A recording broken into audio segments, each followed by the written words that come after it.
உணவே மருந்து, மருந்தே உணவு என்ற குழுவில் பயணிக்கும் அனைத்து நல்லுள்ளங்களுக்கும் உலக நாட்டு மக்கள் அனைவருக்கும் என்னுடைய கனிவான பணிவான நன்றி கலந்த வணக்கத்தை தெரிவித்துக் கொள்கிறேன். ஐயா ஐயா, என் தொண்டையெல்லாம் கரன்னு இருக்குதுங்க ஐயா. தொண்டை கரகரப்பினால் தாங்கவே முடியலைங்க ஐயா. இதுக்கு என்னங்க ஐயா செய்யலாம்? தொண்டை கரகரப்பா? அட, இதுக்கு ஏங்க போய் தடுமாறுறீங்க?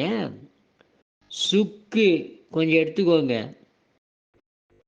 இந்த பால் மிளகு கொஞ்சம் எடுத்துக்கோங்க, திப்பிலி, ஏலரிசி, இவைகளை நல்லா போட்டு வெள்ளத்தையும் லேசாக வறுத்துங்க, நல்லா தூள் பண்ணி தேனில் குழப்பி நல்லா அப்படியே நாக்கில் நக்கி சாப்பிடுங்க. சப்பி சப்பி சாப்பிடுங்க. தொண்டை கரப்பு காணாமல் போயிருங்கய்யா. ஐயா, நிஜமாங்க ஐயா, நான் செய்து பார்க்குறேங்க ஐயா. தாராளமாக செய்து பாருங்க. நன்றி, வாழ்க வளர்க. நன்றி, வணக்கம்.